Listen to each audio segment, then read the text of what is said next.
Dear students, myself Aman Saini. स्वागत है आपका आपके अपने YouTube channel math classes by Aman Saini पर। दोस्तों, पिछले क्लास में हमने चर्चा की थी समरूपता के बारे में। आज हम इसी चैप्टर को आगे बढ़ाते हैं और लेते हैं इस चैप्टर की one of the most important theorem को, जिसे आधारभूत अनुपातिक प्रमेय या फिर थेल्स थ्योरम कहते हैं। तो देखो, चलते हैं थ्योरम के ऊपर। थ्योरम अपनी, किसी त्रिभुज की एक भुजा के समांतर खींची गई एक रेखा त्रिभुज की शेष दो भुजाओं को प्रतिच्छेद करे तो यह दोनों भुजाओं को समान अनुपात में विभाजित करती है। देखो दोस्तों, बोल रहा है थ्योरम में अपने को कि किसी त्रिभुज की एक भुजा के समांतर खींची गई एक रेखा। तो मैं मान लेता हूं अपने पास कोई त्रिभुज एबीसी है, ठीक है।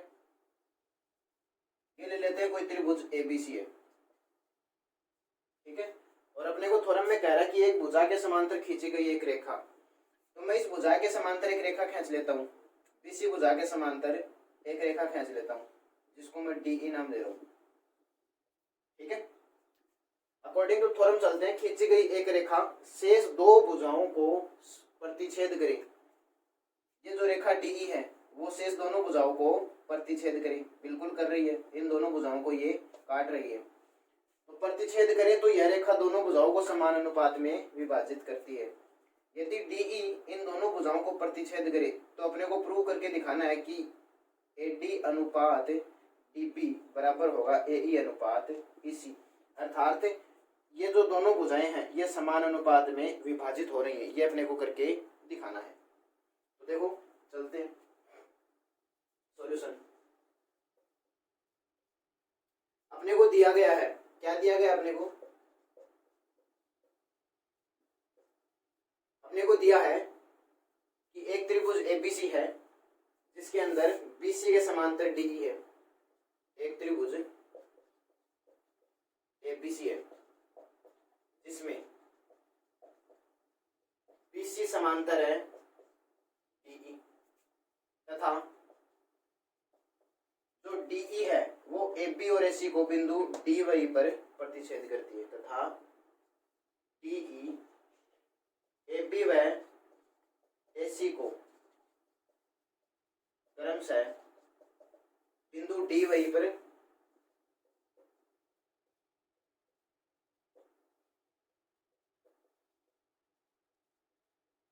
प्रतिच्छेद करती। ओके, ये चीज अपने को गिवन है। अपने को प्रूव करना है कि ये दोनों भुजाएं समान अनुपात में होंगी, अर्थात एडी अपॉन डीबी बराबर होगा एई अपॉन ईसी के। सिद्ध करना है।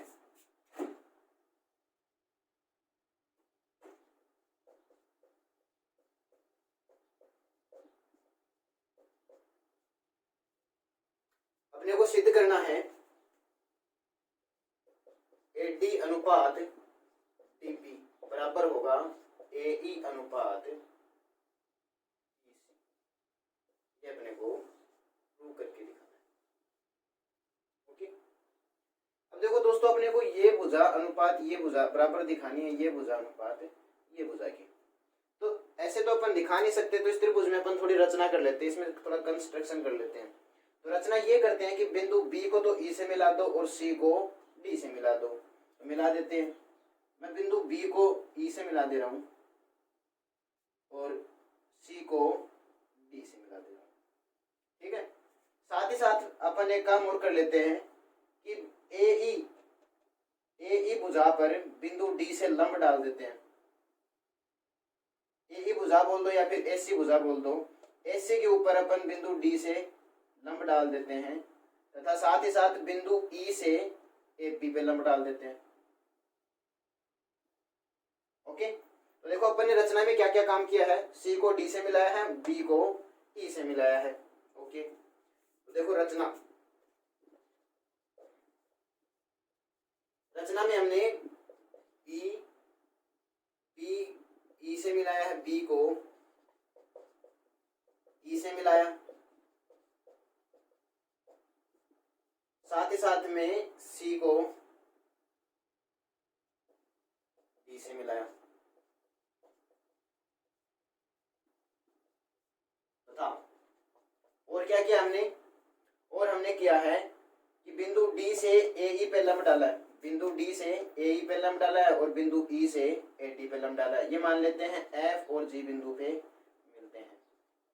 तो हमने और क्या काम किया है, हमने किया है कि AD पे लंब डाला है, हमने AD पे लंब डाला है EF तथा एंड साथ ही साथ में हमने काम किया है कि AE पे लंब डाला है DG, AE पे लंब डाला है। ओके, अब आते हैं दोस्तों उपपत्ति पे, प्रूफ पे।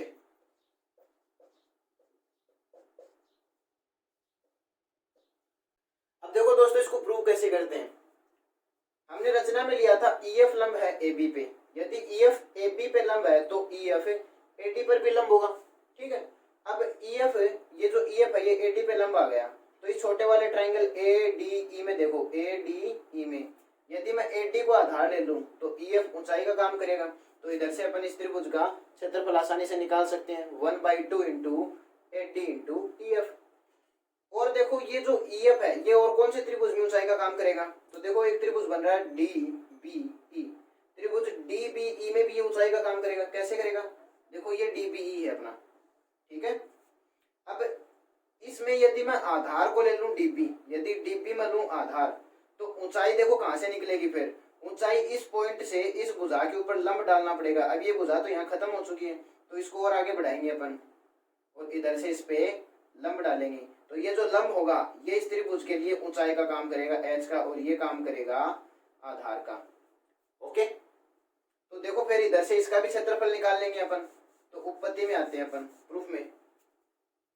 तो हमने लिया है चूंकि EF लंब है, चूंकि EF लंब है AB पे, ठीक है, तो इसलिए EF त्रिभुज ADE में किसका काम करेगा, ऊंचाई का काम करेगा। इसलिए EF त्रिभुज ADE की ऊंचाई है। अच्छा, एक तो ADE की ऊंचाई है, साथ ही साथ में यह DBE की भी ऊंचाई है। तो ADE व DBE की ऊंचाई है। ओके, अब EF इन दोनों त्रिभुजों की ऊंचाई है, तो इन दोनों त्रिभुजों का क्षेत्रफल निकाल लेते हैं अपन। तो इसलिए एरिया ऑफ त्रिभुज ADE, त्रिभुज ADE का क्षेत्रफल आ जाएगा 1/2 गुणा आधार गुणा ऊंचाई। तो इधर से क्षेत्रफल लिख रहे होंगे अपन, 1/2 गुणा आधार का काम करेगा AD और ऊंचाई का काम करेगा EF। तो ये आ गया area of ADE। Same as इसी प्रकार अपन एरिया ऑफ DBE निकाल लेते हैं। तो एरिया ऑफ DBE क्या आ जाएगा, एरिया ऑफ ट्राइंगल DBE आ जाएगा 1/2 इंटू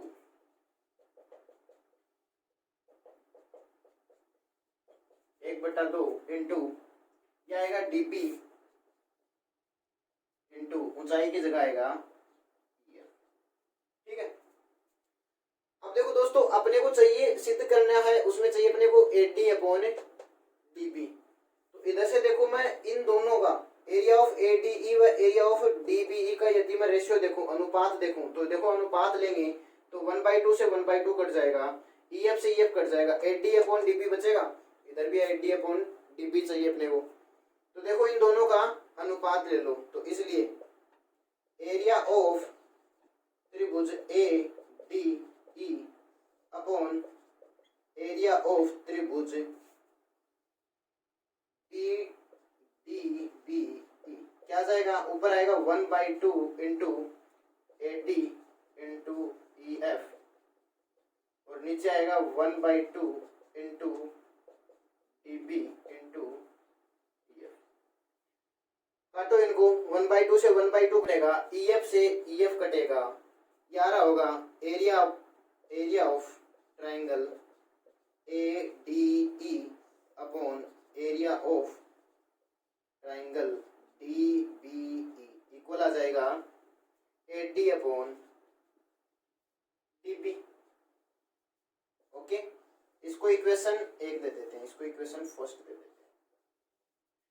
अब देखो जैसे अपन ने इस छोटे वाले ट्राइंगल ADE व ट्राइंगल DBE इस वाले ट्राइंगल की चर्चा की है। उसी प्रकार अपन एक बार ट्राइंगल ADE और दूसरा ट्राइंगल ECD ये वाला ट्राइंगल, इस वाले ट्राइंगल को लेके भी क्या निकाल लेते हैं, AE और EC का अनुपात निकाल लेते हैं। तो इसी प्रकार देखो, यदि मैं वापस छोटा वाला ट्राइंगल लेता हूं लेकिन इस बार मैं आधार को लेता हूं AE, तो AE आधार है तो ऊंचाई का काम करेगा DG। तो इसी प्रकार area of triangle ADE, area of triangle ADE upon में एरिया ऑफ ट्राइंगल, इस बार मैं ले रहा हूं ECD, तो ये क्या आ जाएगा, ये भी आ जाएगा AE अपॉन में EC, AE अपॉन में EC। इसको अपन इक्वेशन सेकंड दे देते हैं। अब देखो ये आई कैसे, वो एक बार फिर से देखना। यदि मैं इस ट्राइंगल में छोटे वाले में AE को आधार लेता हूं तो ये ऊंचाई का काम करेगा, तो ये आ जाएगा 1/2 इंटू AE इंटू DG। और फिर इसी प्रकार ये वाला जो ट्राइंगल है ECD, इस वाले ट्राइंगल में इस वाली भुजा को आगे बढ़ा के इस पे लंब डालेंगे तो ये तो आ जाएगी DG, तो हो जाएगी ऊंचाई और आधार का काम करेगा CE। ठीक है, तो इधर से area of ADE upon ECD भी आ जाएगा AE अपॉन में EC। इक्वेशन 1 आ गई, इक्वेशन 2 आ गई। अब आप एक चीज पे और गौर करना,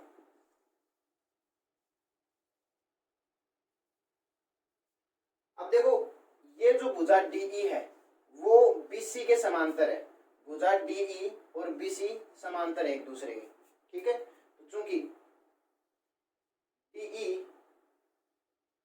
समांतर है BC की तथा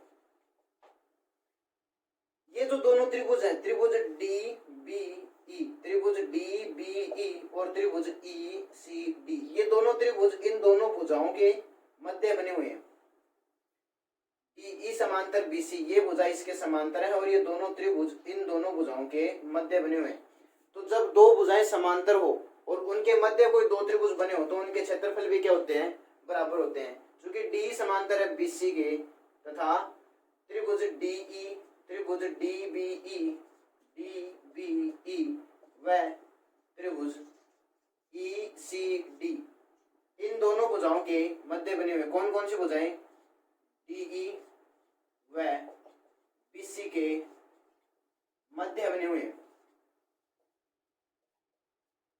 इसलिए इन दोनों त्रिभुजों का क्षेत्रफल भी क्या होगा, सेम होगा। इसलिए एरिया ऑफ ट्राइंगल DBE बराबर होगा area of triangle ECD।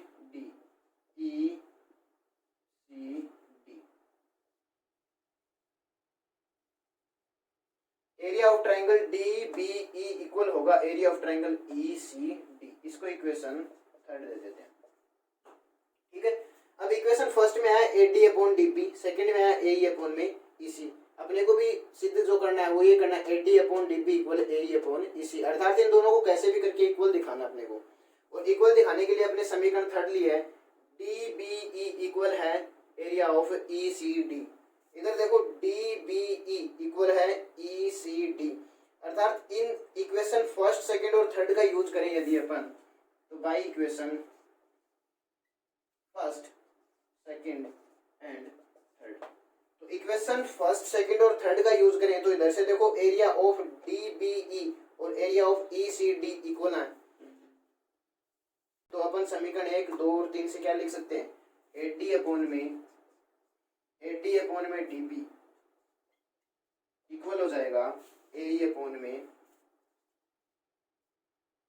EC। यही अपने को प्रूव करना था से। ओके, अब देखो इसी थ्योरम से अपन दो चीज और प्रूव कर सकते हैं। क्या, पहले तो ये है कि AD अपॉन में AB, AD अपॉन AB ये अनुपात बराबर होता है AE अपॉन में AC के, AE अपॉन में AC के। ओके, और दूसरी चीज अपन ये भी इससे प्रूव कर सकते हैं कि इस AB upon AD, AB upon AD ये भी इक्वल होता है AC अपॉन में AE के, AC अपॉन AE के। ओके दोस्तों, अब हम आधारभूत अनुपातिक प्रमेय से रिलेटिव कुछ क्वेश्चंस लेते हैं, ठीक है, जो इंपॉर्टेंट बनते हैं। तो फर्स्ट क्वेश्चन है, in triangle ABC DE parallel है बीसी के and AD upon DB equal 3/5। साथ ही साथ अपने को दिया है एसी की वैल्यू 5.6 है, देन एई ज्ञात कीजिए। तो देखो अपन पहले एक ट्राइंगल एबीसी ले लेते हैं। तो मैं इधर एक ट्राइंगल एबीसी लेता हूँ, ये ले लेते हैं, कोई ट्राइंगल एबीसी है, ये ए ट्राइंगल एबीसी में डीई बीसी के समांतर है। तो ये बीसी है, तो इसके समांतर अपने को क्या डीई की रचना करनी होगी। तो मान लेते हैं कि ये डीई है, ठीक है, ये बीसी है और ये इसके समांतर डीई हो गई। अब अपने को दिया एडी अनुपात डीबी, एडी अनुपात डीबी, ये भुजा अनुपात ये भुजा, ये अपने को दिया गया है 3/5। तो गिवन में अपने पास है, गिवन है कि एडी अपॉन डीबी इक्वल है 3/5। साथ ही साथ में अपने को एसी की वैल्यू 5.6, एसी देखो ये पूरी वाली भुजा है, एसी ये वाली है 5.6 इकाई, ये पूरी 5.6 है। अपने को एई ज्ञात करनी है, एई ज्ञात करनी है। अपने को दिया है एसी इक्वल 5.6, फाइंड क्या करना अपने को, एई की वैल्यू फाइंड आउट करनी। तो देखो अब आगे इसको कैसे सोल्व करेंगे। देखो ये भुजा इसके समांतर है, तो हम आधारभूत अनुपातिक प्रमेय पढ़ चुके हैं। तो आधारभूत अनुपातिक प्रमेय के अनुसार यदि किसी त्रिभुज में एक भुजा के समांतर कोई दूसरी रेखा खींची जाए जो शेष भुजाओं को प्रतिच्छेद करे, तो जो शेष भुजाएं हैं वो समान अनुपात में विभाजित होती हैं। इसलिए आधारभूत, सॉल्यूशन में लिख रहे होंगे अपन, आधारभूत, क्योंकि आधारभूत अनुपातिक प्रमेय से, आधारभूत अनुपातिक प्रमेय कहती है कि AD upon DP, AD upon DP equal होगा एई अपॉन इसी के, एई अपॉन, अपने को एई फाइंड करना है, एडी अपॉन डीपी की वैल्यू अपने पास गिवन है। अब देखो इसी आ रहा है इधर, क्या रहा है इसी। अब देखो टोटल भुजा एसी है अपने पास, इस बड़े वाले ट्रायंगल में देखना टोटल भुजा एसी है। तो देखो एसी को अपन ये नहीं लिख सकते क्या, एसी जो है वो एई और इसी से मिलके बनी हुई है, तो एसी को हम लिख सकते हैं एई प्लस इसी, बिल्कुल लिख सकते हैं भाई। टोटल भुजा एसी है तो इसको अपन एई प्लस इसी लिख सकते हैं। तो इधर से अपन इसी का मान निकालें, तो इसी का मान क्या आ जाएगा, इसी का मान आ जाएगा, ए का इधर ट्रांसफर कर दो तो इसी आ जाएगा एसी माइनस ए। इस पूरी भुजा में से मैं ए को घटा दूं, एसी में से ए को घटा दूं तो ये वाली बच जाएगी। तो ऐसे ही मैंने इसी निकाल लिया, इसी क्या है एसी माइनस ए। तो जहां इसी है वहां ये वैल्यू पुट कर दो, तो ये आ जाएगा एडी अपॉन डीपी इक्वल एई अपॉन में एसी माइनस ए। अब देखो अपने पास एडी अपॉन डीपी की वैल्यू है, बिल्कुल है, एई की वैल्यू निकालनी है, एसी की वैल्यू गिवन है। तो जो वैल्यू गिवन है अपने पास वो सदिश में पुट कर दो, तो यार होगा एडी अपॉन डीपी की जगह तो आ जाएगा 3/5। एई अपने को फाइंड करना है, ऐसा कैसा आ जाएगा, एसी की वैल्यू 5.6 माइनस है। ओके, अब इसको सोल्व करने के लिए आगे इसका क्रॉस मल्टीप्लाई कर दो, तो वज्र गुणा करने पे, क्रॉस मल्टीप्लाई करने पे वज्र गुणन कर दो इसका। तो वज्र गुणन करेंगे तो 5 जाएगा इधर और ये आएगा इधर, तो ये बनेगा 3 इंटू 5.6 माइनस एई इक्वल एई। अब ये 5 जाएगा एई के पास, ठीक है। इसको आगे सोल्व करेंगे तो देखो ये क्या बनेगा, इधर से 3 को अंदर मल्टीप्लाई कर दो तो ये बनेगा 3 इंटू 5.6। एक बार तो 3 5.6 के साथ मल्टीप्लाई होगा और एक बार ए के साथ होगा, आगे आएगा 3 इंटू ए इक्वल आएगा ए इंटू,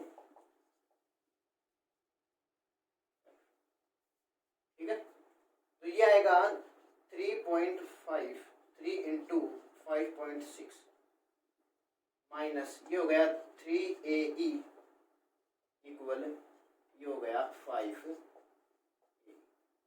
ठीक है, अब अपने को ए की वैल्यू फाइंड करनी है, तो जो भी वेरिएबल्स हैं उनको एक तरफ कर लो, तो इस 3a का आगे ट्रांसफर कर दो, तो ये आएगा 3 × 5.6 इक्वल 5ae। ये इधर माइनस का आगे जाएगा, प्लस का हो जाएगा 3a। 5 और 3 ऐड होंगे तो 8ae हो जाएगा, और ये आएगा 3 × 5। अपने को ए की वैल्यू चाहिए तो 8 का इधर ट्रांसफर करेंगे, तो ए आ जाएगा 3 × 5.6 अपॉन में 8। ओके, ये 5.6 है, ये 8 है, इसको काटो तो हम जानते हैं 56 को 8 से काटते हैं तो 7 पर कटता है, तो ये कट जाएगा 0.7 बार। तो ए की वैल्यू आ जाएगी 3 × 0.7। ए को लिख सकते हैं 2. ओके दोस्तों, एक 2 नंबर का क्वेश्चन एग्जाम में ऐसा जरूर देखने को मिलेगा आपको। दोस्तों बढ़ते हैं सेकंड क्वेश्चन की ओर। सेकंड क्वेश्चन अपना, दिए गई आकृति में DE समांतर है BC। अपने को एक आकृति दी गई है, इसमें जो DE है वो BC के समांतर है। साथ ही साथ में अपने को दिया गया AD की वैल्यू अक्स है, तो AD ये वाली है क्या, तो ये वाली वैल्यू अक्स है, AD का मान अक्स दिया गया। साथ ही साथ में DB = x-2 है, तो DB ये वाली दूरी हुई, तो इसका मान x - 2। साथ ही साथ अपने को दिया है AE की वैल्यू x+2, तो AE हुई ये वाली, तो ये वैल्यू है x+2, यहाँ से लेके यहाँ तक वैल्यू है x+2, और इसी की वैल्यू है x-1। ये इसी हुई, इसकी वैल्यू है x-1। ओके, तो अपने को x का मान ज्ञात करना है। तो देखो सॉल्यूशन दोस्तों, इस ट्रायंगल ABC के ऊपर गौर करना। इस ट्रायंगल ABC में ये भुजा BC और इसके समांतर अपने पास DE गिवन है। तो हम जानते हैं आधारभूत अनुपातिक प्रमेय से यदि एक भुजा के समांतर कोई एक ऐसी रेखा खींची जाए जो शेष दोनों भुजाओं को प्रतिच्छेद करे, तो शेष दोनों भुजाएं समान अनुपात में विभाजित होती है। तो आधारभूत अनुपातिक प्रमेय इस पे अप्लाई कर देंगे, x का मान निकाल लेंगे। तो देखो, क्योंकि आधारभूत अनुपातिक प्रमेय से आधारभूत अनुपातिक प्रमेय से क्या कहती है, आधारभूत अनुपातिक प्रमेय कहती है कि AD/DB इक्वल होता है AE/BC। तो AD/DB इक्वल होगा AE/BC। सभी की वैल्यूज अपने पास गिवन है, तो इधर से वैल्यू उठा के रख दो। तो AD की वैल्यू अपने पास, AD की वैल्यू है x/DB की वैल्यू है x-2 इक्वल AE की वैल्यू है x+2 अपॉन में इसी की वैल्यू है x-। ओके, इसको आगे क्रॉस मल्टीप्लाई कर दो सोल्व करने के लिए। तो क्रॉस मल्टीप्लाई करेंगे तो ये इधर आएगा, ये इधर आएगा, तो ये आएगा x-1 इक्वल x+2 x-2। ठीक है, x को अंदर मल्टीप्लाई कर दो, तो इधर LHS में x को मल्टीप्लाई करेंगे, ये बनेगा x × x²। x को 1 के साथ करेंगे आएगा x इक्वल, ये देखो a+b की टर्म बन रही है। a+b होता है a² - b², तो इधर से इसको लिख सकते हैं अपन x² - 2²। आगे बन जाएगा ये x² - x इक्वल, ये x² आएगा ऐसा कैसा, -2 का स्क्वायर हो जाएगा 4। ओके, अब देखो दोस्तों, ये x² इस x² को काट देगा, तो इधर बनेगा -x इक्वल -4। माइनस से माइनस कटेगा, x की वैल्यू आ जाएगी, x इक्वल आ रहा होगा 4। ओके दोस्तों, बढ़ते हैं नेक्स्ट क्वेश्चन की ओर। अगला क्वेश्चन है, एक चतुर्भुज ABCD के विकर्ण परस्पर बिंदु O पर इस प्रकार प्रतिच्छेद करते हैं कि AO/BO इक्वल CO/DO। तो सिद्ध कीजिए कि ABCD एक समलंब चतुर्भुज है। अपने को दिखाना है कि ABCD एक समलंब चतुर्भुज है। तो पहले तो अपन ये जान लेते हैं कि समलंब चतुर्भुज क्या होता है। समलंब चतुर्भुज एक ऐसा चतुर्भुज होता है जिसमें दो असमान लंबाई की भुजाएं समांतर हो। ऐसा चतुर्भुज जिसमें दो असमान और आमने सामने की भुजाएं समांतर हो। तो ये दोनों भुजाएं देखो असमान है और समांतर है, ये अपने को करके दिखाना है। तो मैं मान लेता हूं ये चतुर्भुज है ABCD, इसको मैं ABCD नाम दे देता हूं। अपने को दिया गया कि एक चतुर्भुज ABCD है जिसके विकर्ण परस्पर बिंदुओं पर प्रतिच्छेद करते हैं। तो ये चतुर्भुज मैंने ABCD ले लिया, तो इसके विकर्ण यदि अपन खींचे तो विकर्ण बनेंगे AC और BD। इनके विकिरण अपने को दिए गए बिंदु O पर प्रतिच्छेद कर रहे हैं। ठीक है, तो अपने को और साथ साथ में दिया है AO upon BO equal CO upon DO। AO upon BO equal है CO अपॉन DO। तो अपने को दिखाना है कि चतुर्भुज एक समलंब चतुर्भुज होगा। तो दोस्तों इस चतुर्भुज को समलंब अपन कैसे दिखा सकते हैं? मैंने बताया कि समलंब चतुर्भुज में ये दोनों भुजाएं समांतर दिखानी है अपने को, तो इनको समांतर दिखा देंगे तो ये सब चतुर्भुज क्या हो जाएगा? समलंब चतुर्भुज होगा। तो इनको समांतर दिखाने के लिए मैं मान लेता हूँ, एक रचना कर लेते हैं अपन इधर। अपन रचना ये कर लेते हैं कि AP भुजा के समांतर एक रेखा OE खींच लेते हैं। AP भुजा के समांतर OE की रचना कर लेते हैं। रचना से मैंने OE को AP के समांतर माना है। यदि मैं OE को DC के समांतर दिखा दूं तो हम कह सकते हैं कि OE इसके भी समांतर है और इसके भी समांतर है। अब ये तीनों आपस में समांतर, इसका मतलब क्या है कि AB समांतर है DC के। तो इस प्रकार अपन इसको समलंब चतुर्भुज दिखा सकते हैं। तो देखो फर्स्ट ऑफ ऑल अपने पास गिवन क्या है? तो अपने को गिवन है, क्या है अपने पास गिवन?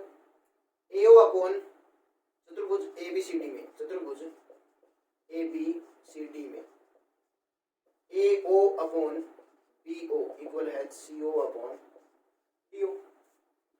प्रूव क्या करना अपने को? प्रूव करना है कि चतुर्भुज ABCD एक समलंब चतुर्भुज है। एक समलंब चतुर्भुज, और समलंब चतुर्भुज में मैंने बताया कि दो भुजाएं समांतर होती हैं, तो अर्थात अपने को प्रूव करना है कि AB समांतर है BC के। ये चीज अपने को प्रूव करके दिखानी है। ओके, हमने रचना की है कंस्ट्रक्शन।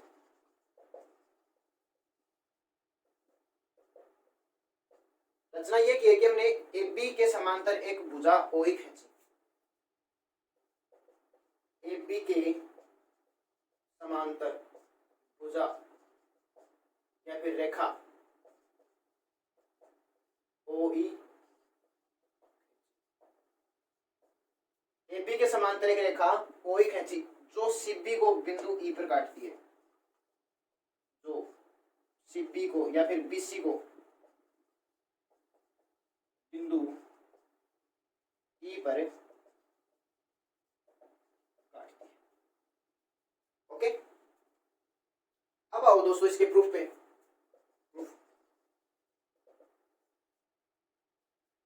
देखो अपने को दिया गया है AO अपॉन BO इक्वल है CO अपॉन DO के। तो जो अपने को गिवन है उस पर चर्चा कर लेते हैं। चूंकि अपने पास क्या है? अपने पास गिवन है AO अपॉन BO ये इक्वल है CO अपॉन DO के। अब मैं इधर से इस CO का इधर ट्रांसफर कर दूं, मतलब CO को इधर ले आऊं और BO को आगे ट्रांसफर कर दूं, तो ये बनेगा AO अपॉन CO इक्वल आ जाएगा BO अपॉन DO।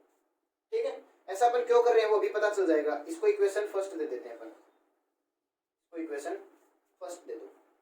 अपन ने निकाल लिया कि AO अपॉन CO इक्वल आ गया BO अपॉन DO की। ठीक है, ये अपन ने निकाल लिया। अब देखो हमने इस त्रिभुज की मैं चर्चा करता हूं, त्रिभुज ABC की। त्रिभुज ABC में देखो हमने OE को AB के समांतर लिया है। तो आ जाओ त्रिभुज ABC पर आ जाओ। तो त्रिभुज ABC में, त्रिभुज ABC में हमने क्या लिया है? OE समांतर है AB, बिल्कुल है। OE समांतर है AB के। यदि OE AB के समांतर है तो आधारभूत अनुपातिक प्रमेय से हम लिख सकते हैं कि OC upon AO, OC upon AO equal होगा इस C अपॉन में AB के। तो इधर से अपन लिख सकते हैं कि CO अपॉन AO इक्वल आ जाएगा CE अपॉन में EB। आधारभूत प्रमेय कहते हैं किसी भुजा के समांतर एक रेखा खींची जाए तो वो शेष दोनों भुजाओं को समान अनुपात में विभाजित करती है। तो उससे अपन ने लिख लिया CO upon AO equal CE upon EB। अब इसका क्रम उलट दो, तो इसको रेसिप्रोकल करेंगे तो ये बन जाएगा AO अपॉन CO इक्वल आ जाएगा EB अपॉन में CE, EB अपॉन में CE। इसको इक्वेशन 2 नाम दे दो। अब देखो इक्वेशन 1 भी AO अपॉन CO की वैल्यू है और 2 भी क्या है? AO अपॉन CO की वैल्यू है। तो इक्वेशन 1 और 2 से हम क्या लिख सकते हैं? BO upon DO equal EB upon CE। तो तो by equation first and two, तो बाई इक्वेशन